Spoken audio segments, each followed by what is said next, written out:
Good afternoon, everyone. I'm Robert Newry, the co-founder and chief explorer at Arctic Shores. And Arctic Shores is a task-based psychometric company that helps organizations uncover potential and see more in people. And today, I'm going to talk to you about the AI-enabled candidate. And no doubt, all of you have had AI come across your thoughts, strategies, your LinkedIn activities. And most people are thinking about it from a talent acquisition HR perspective of how can we use AI. But I'm going to talk to you today about the AI-enabled candidate, because candidates now have AI, the same level of capability and technology that you have. And that fundamentally changes the dynamic of how recruitment is going to work. Now, I want to make this interactive, so I'm going to have 4 polls in my presentation, and I'm going to go old school. So there's going to be no Slido on this. When I ask the question, you're going to have to stick up your hand. And if, when I ask the question, it applies to you and you want to stick up your hand, please don't be English about it and sort of half hold your hand up, look around to see if somebody else is sticking up their hand. Be bold and Australian, stick your hand up so that we can see it, because you'll find actually some interesting insights by the number of people who either do or don't stick up their hand. So a little bit of introduction about Arctic Shores. I founded it 10 years ago, and in the 10 years we've worked with over 350 organizations. We're considered one of the most innovative companies out in the market, but we have a strong track record. We've had over 3 million candidates that have been through the platform in that time.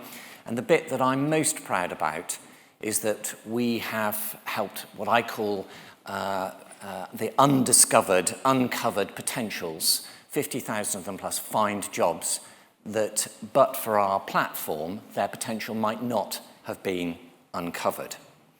So you're probably thinking at this point, well, what does, Robert, uncovering potential mean? And so the simple thing that I set out to solve 10 years ago was, how do you really learn about somebody? Do you, like we've always done, understand somebody's capability and their potential from the words that are written down on a piece of paper? Or, which is my mission and philosophy, do we know the best about people from when we observe what they do? So this is the Arctic Shores philosophy. Understand people from what they do rather than what they tell you that they might do. And so my 10 years of work has been creating a psychometric where people do something and we learn about them from the way that they do things. But on to the AI-enabled candidate. And before I show you this clip, we have to understand, before we think about how candidates are using AI in recruitment, what are they doing in education? So poll number 1 coming up here now. How many of you require a degree, a minimum degree result, in order for somebody to apply for at least one role in your organization? So stick up your hand if you have a role that requires a minimum degree like a 2-1 or a 2-2. So most of the people in this room still. Now, many of you will have also thought, hang on, I thought we'd removed degree results for applying to early careers. I thought you didn't need to. Well, quite a lot of organizations have taken it from a 2-1 down to a 2-2, and some organizations have removed it altogether. But as you can see, most of the people in this room still require a degree qualification. Okay, so this little clip now is me talking to 2 University of Reading professors, Russell Group University, where they inserted, unbeknown to the psychology department, they inserted 33 AI candidates into the cohort of 200 that were going through the psychology program at Reading. And this is what they found by the results of this study, which has been published in an international journal. How many of your 33 AI students and their various different modules were actually detected, and how many actually sailed through the system undetected? 94% were undetected. 94%? By detected, it just had to be that the submission was flagged as being suspicious in some way. Oh, so really loose. It didn't need to mention we think this is AI. It could be this is just oddly written. This is covering material not in the course. We knew the answers were going to be good. I'm not sure we expected it to be as undetectable. Okay, well, what were the results then? Overall, the AI designed scripts fared much better than our regular students. On average, by half a classification. Half a class classification. So that's about a 2-1 type of setup. I think that students who would have used it would have benefited, and so would have had a better degree. So the point there, you're probably thinking, oh, the AI designed submissions. They use ChatGPT. All that those two professors did for their 33 AI-enabled candidates was to take the question from the online exam tool, drop it into ChatGPT, ask ChatGPT to generate an answer, and then they copied it and put it back into the online exam system, which uses something called Turnitin, which is meant to go and check and find out if there's been any plagiarism. So that's all that they did, 94% undetected. Now, they reckon from that interview that probably 15% of university students are using AI to support their submissions, particularly in an exam setup, 15%. So if you are an honest student and you're going, oh, I shouldn't really use this in an exam system, I've been told not to do it, and then you see 15 and possibly 20% of your colleagues now using it to get a better degree result, then what's going to happen? You're just going to think, am I a mug here for not using a tool that everybody else is now using to enhance their degree result? And the expectation was by the universities, oh, we would know if AI is being used because everybody's going to get a first. But that's not what these professors found. What they found was on average people were getting a 2-1 and it was normally distributed. But what it did mean is if you were a third type of candidate, you would get a 2-2. If you were 2-2, you'd get a 2-1. And if you were 2-1, you'd get a first. So already now, students are using it to enhance their degrees. So what do you think is going to happen when they apply for jobs? Well, one of the things is they're going to look on Reddit and they're going to look in the student room, or they're going to, if they're applying for other jobs too, so we're not just talking about students here, we're talking about people in the general job market. This is just some of the tools that are open to people to enhance their job application. Now, some of my favourite ones on here, Lazy Apply. Lazy Apply allows you to put in your CV into it and say, I quite like a job as a project manager. Can you go and find project manager jobs and customize and change my CV to be appropriate for a project manager job? While you're asleep, Lazy Apply will put out 5,000 job applications. Now, one of the things that we've all seen here as talent acquisitions, one of the sort of things in the last 5 years has been, oh, one-click apply. We wanted the Amazon to make it super easy for the candidate experience. One-click apply. Well, all of these things now leverage one-click apply, but they change the CV. And we heard earlier, I think it was one lady, one of the earlier sessions said, I'm seeing a lot of AI type of applications. There seems to be a dramatic increase. It's because of all these kind of tools. Now, it's not just applying. You've got interview enhancer tools in this as well. There are all sorts of things here that will help you ace the job application. Some of you may have heard about, on LinkedIn, there was a big thing that blew up last week or a couple of weeks ago, by a Columbia University student called Roy Lee. And Roy Lee had managed to get an internship at Amazon, Meta, and TikTok by acing the coding test, which was done online and face-to-face. And he had found a way, he was a clever programmer, or he is a clever programmer, found a way of putting a transparent overlay on the live video stream to enable him, as the questions were asked, to get the right answer. And Amazon, TikTok, Meta all thought he was an amazing student because he aced the test, and they all offered him an internship. And it turned out he was just using something which he was to enhance his results, which he then put online for $20. So these are the kind of things that are out there. You've only got to look at Reddit to see about them. And if you think people aren't using them, here's the stats. 61% of professionals are using AI tools regularly. Well, of course they are, because we're going to be using it in our jobs. Anybody who uses Microsoft Copilot now within their organization, it is being used as a standard way that you work. But this is the big thing. People are now proficient at it. It's not just people are using these tools who are geeks or anything. It is the ChatGPT, but even the others, people are proficient at using it. And people will obviously then use it within the recruitment process. So the candidate now is AI enabled, and that changes then how we think about how we're going to select people and what's going on in our recruitment process. So in the past, we might have relied on some other tools. You might be thinking, well, Robert, it's not too bad. We've got psychometrics, so maybe we can use a psychometric tool and that will stop the flood of AI applications.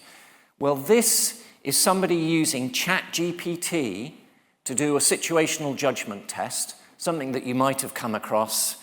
I'm applying for a job here. They're going to ask me what would I do in this situation. ChatGPT goes, sure, I'm ready. Please go ahead and show me. What's the situation? All this person is doing is taking a picture of that screen.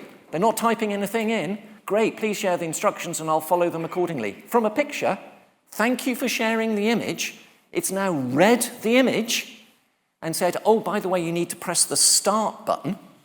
So it's not only worked out what the words are in here. Look, it appears that you need to press start to begin from the image.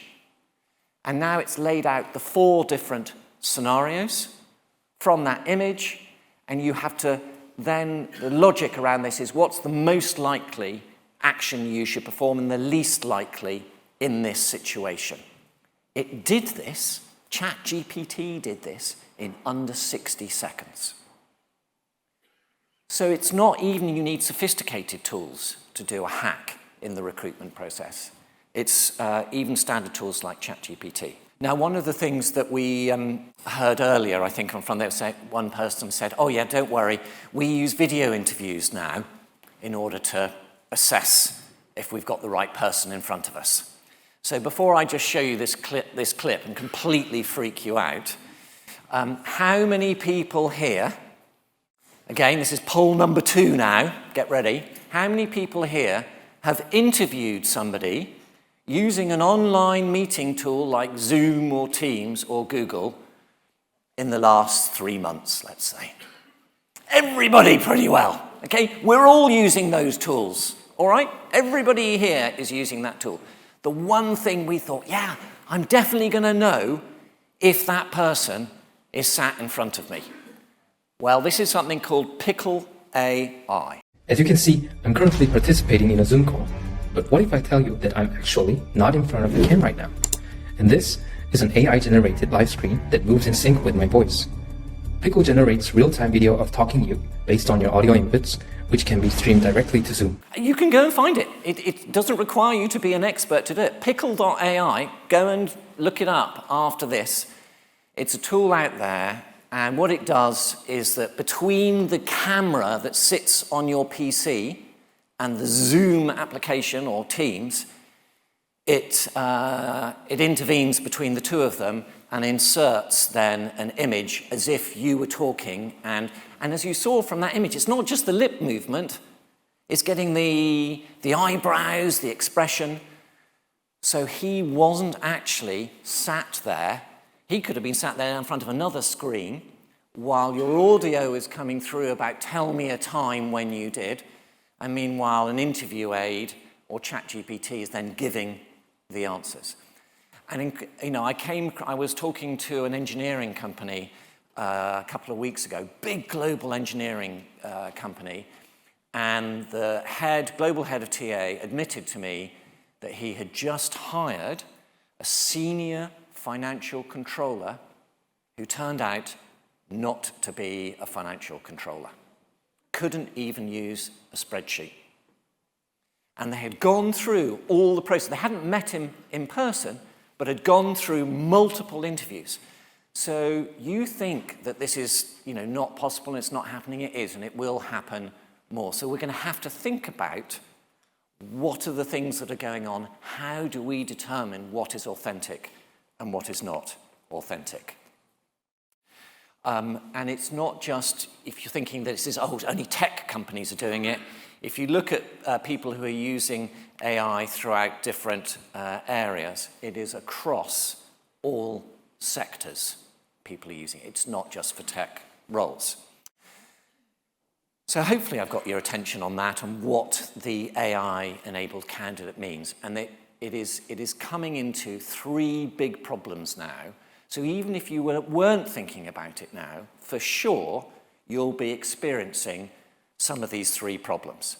Problem number 1, I hear almost non-stop in conversations now, we're being overwhelmed by a tsunami of applications. And the assumption is, and it probably is true, that a lot of them are AI generated. So what does that mean?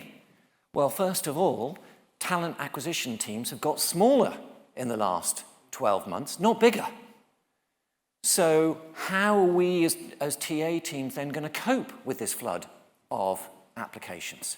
I saw one American media, which will remain nameless, advertise recently for a person to review 10,000 plus CVs a year. That's what it said in the job advert. I'm looking for somebody to review 10,000 CVs a year. Madness. But that's the state of the problem. So you're going to get demands now of either hiring more people or I've got to get some new tech in because how else am I going to deal with this flood of applications? I was talking to one financial, and just to give you an idea of this, one financial investment company, they went from 4,000 applications for their early careers role to 20,000 in the last 12 months. 4,000 to 20,000. So most people are seeing a doubling, and many companies are seeing a trebling of applications. HMRC told me for one job role that they recently advertised, 800 applications. 800 applications for one role. The second problem is that everybody wants to adopt AI, try and find a way of dealing with this, but quite rightly, in talent acquisition, we are really worried about, hang on, are we going to go back? Many of you will remember the Amazon story of 2017, where Amazon had to admit that they dropped their AI CV screening project because their AI model was recommending nothing but white, privately educated men, because that's what their model had looked back on of all the people that they'd hired into engineering roles. So we have this challenge of some people are using AI to level the playing field, quite rightly so. If you are dyslexic, why would you not use ChatGPT to help you improve your grammar or the way that you express your capabilities? So you've got this challenge that in some cases it's creating a problem, and in other cases, actually, it could be enhancing social mobility. So the simple response of just saying, well, I'm just going to ban use of AI. The number of times I've heard people say, oh yeah, don't worry, Robert, I can see if somebody's used AI and I just reject them. Okay, why? What happens if they were neurodiverse and that they were using it just out? And did you give any guidance as to what was good or bad use in any of that? Then we have the third problem here is, okay, how are we going to introduce AI and not introduce bias? And the number one thing that I say to people is, who is controlling the algorithm? Who controls the algorithm? When somebody comes to you and says, I'm going to solve your big volume application problem, and I'm going to get a tool, an AI tool, to sift through CVs or to do matches for you. The question is, who controls the algorithm? Do you determine it? Or is it a black box, their secret intellectual property that they couldn't possibly explain to you because it would be giving away their secret sauce? But don't worry, it was ethically designed, whatever that means.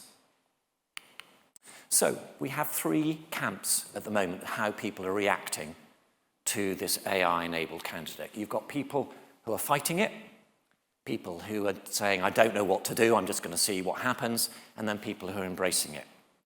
Now, the fighting bit is where people are just saying, I'm banning it. And if you work in a regulated organization, I think I heard somebody here from KPMG, if you're working in a regulated industry, then you've got to be sure about integrity.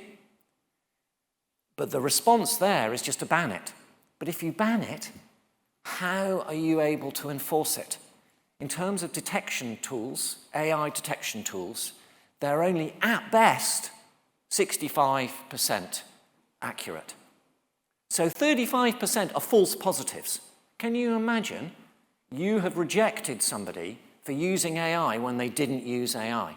And that I came across that in the last few weeks. Somebody applied for a Magic Circle law firm, was rejected for using AI when she hadn't used AI. It just turned out that she was neurodiverse and expressed herself differently from a neurotypical response. But in the AI detection tool, it had flagged her as being different, and therefore she was falsely set up as having used AI when she hadn't. So the fighting thing is never going to last. We can't detect it, and we can't detect it reliably. So what are we going to have to do then about this? Well, I think the first thing is TA, HR, we need to have our own AI strategy. So poll number 3 now, as you think about this. How many of you in this room have your use of AI, and therefore your strategy around AI, determined by your IT department? Okay, some people. So this is one of the biggest challenges. Your use of AI often is determined by your IT department. They say you can use large language models in this circumstance, but they're thinking about it from an internal use. Within talent acquisition and HR, we are dealing with external candidates. We can't have our AI strategy determined based on if we were just employees. So we have to come up with our own way of what is and how should we be using AI in the way that we recruit. So the first thing that you should do is set up a working group. I'm seeing quite a few of my customers are talking about having an ambassador in their TA team. I like that idea. So they appoint somebody as an AI ambassador in their TA team. One of the things that Amazon have been doing is they've actually set up a whole working group on this, partly because we've got legislation to think about here. So we in the UK obviously aren't under the rules and regulations of the EU AI Act as a country, but if you as an organisation are accepting people to apply from Europe, then you are responsible for complying with the EU AI Act. And so one of the things is really being able to understand when you're thinking about where can we use AI and what's the right way to use AI, is starting to think about, well, what's low risk and high risk? And the EU AI Act very clearly, recruitment by definition is high risk, and therefore how we use AI in recruitment needs to be defined within low risk and high risk. So, for example, low risk, I was talking to somebody earlier about this, would be using AI for scheduling. Absolutely brilliant. Will generate efficiencies. There is no candidate that is affected in terms of their likelihood to receive a job offer or move through the process as a result of scheduling. But if you use it to match from a job description to a CV, then that is high risk. And understanding that difference is really, really important. One of the other things, increasingly, yesterday, I got the first request from one of my customers to say, Robert, could you explain how we are using automated decision making? Are we using any AI, or does your platform use any AI in a way that is considered automated decision making versus automated decision execution? And those two different things are different, and it's really important that if you want to be understanding the legislation, is knowing what the difference is between decision making and decision execution. And there's an article there where I talk to the European head of recruitment at Amazon about that. The second thing that you must do is embrace the AI-enabled candidate. It's out there. The horse has bolted. You might as well accept that people are using AI. And the first thing that I think everybody should be asking themselves is, have you explained clearly how people can use AI in your recruitment process? So, poll number 3 now, while we ponder that. How many people here, stick your hand up, if you give guidance on how to use AI on your career sites? So, about 10%, and that's about right. That's from my own research on this. It's about 10% of companies have guidance on their website about good use and bad use of AI. So if everybody is using it, and then they come onto your website, and you're not giving them any advice, what are they meant to assume? Can I use AI? Can't I use AI? Does copying something from ChatGPT into your application form count as using AI or not? So if you don't give guidance, they've got no idea. And so I hear a lot of people saying, well, but Robert, I'm just getting a load of these applications and they all sound the same. They put it into ChatGPT. And the first thing I said, well, did you give good guidance on that? Did you say, this is what we are looking for, this is what good use of AI and ChatGPT is, and this is what bad use is? Secondly, how many of you explain, and I was speaking to, on one table earlier today, Emmy, who gives very good guidance on how her organisation uses AI in the recruitment process. But if you think 10% of the people in this room have only got guidance on using AI for candidates, do you also explain how you're using AI? Because if you don't, candidates are going to start asking questions around this. They want to know, how are you using AI? Am I going to be automatically screened out? Are you using it in a way that I feel comfortable with or don't feel comfortable with? You're going to have to be clear about that. And finally, given that people are going to be using AI in your organizations when they come into the job, how are you thinking about what you should be assessing for? So there are different types of skills we're going to need in the future than what we have had in the past. So we should be thinking about how do we build in assessing for AI skills within the recruitment process. Here's an example from a discussion I had with Ellie Long, Global Head of Emerging Talent at Rolls-Royce, about how she approaches giving guidance on AI and generally supporting candidates. What's going to happen when you ask a follow-up question? Well, that's right. They're not going to get ChatGPT out. Yes. So they're either going to be able to continue the conversation. Would you know what? Brilliant, because they've shown that they can use AI and digital tools to do the research. Because that's actually a skill and something we should be embracing within our modern world. Yes. So do you know what? Tick, tick, tick, tick, tick. And then they've shown that they continue to hold a conversation and continue to share their thoughts and ideas in real time in the moment. So brilliant, tick. Or they crumble. And therefore then you've got another type of route or conversation that you start to unpick with that candidate. And maybe that candidate is autistic and that's why they start to struggle. But you know what? We've trained our assessors in the right way to be able to then work with that candidate and understand. And we actually ask candidates, have you used ChatGPT to help prepare your answer? And how have you maybe used that? How have you used the questions that we've shared with you in advance to set you up for success as part of this interview? And what's that reflective piece? Because reflective learning and learning agility is massive. It's huge.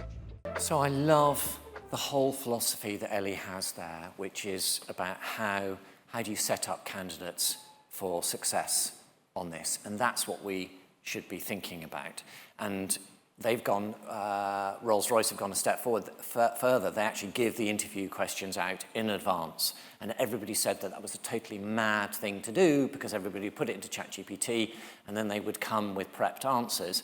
But they explain very clearly, we want to see how you reflect on these questions, not just what you put into ChatGPT. So there are ways to build AI and at the same time into your process, while at the same time helping and set up candidates for success as well. One of the other final interesting that I heard really interesting from Siemens, there's a really good lot of AI tools there that will automatically transcribe your interviews.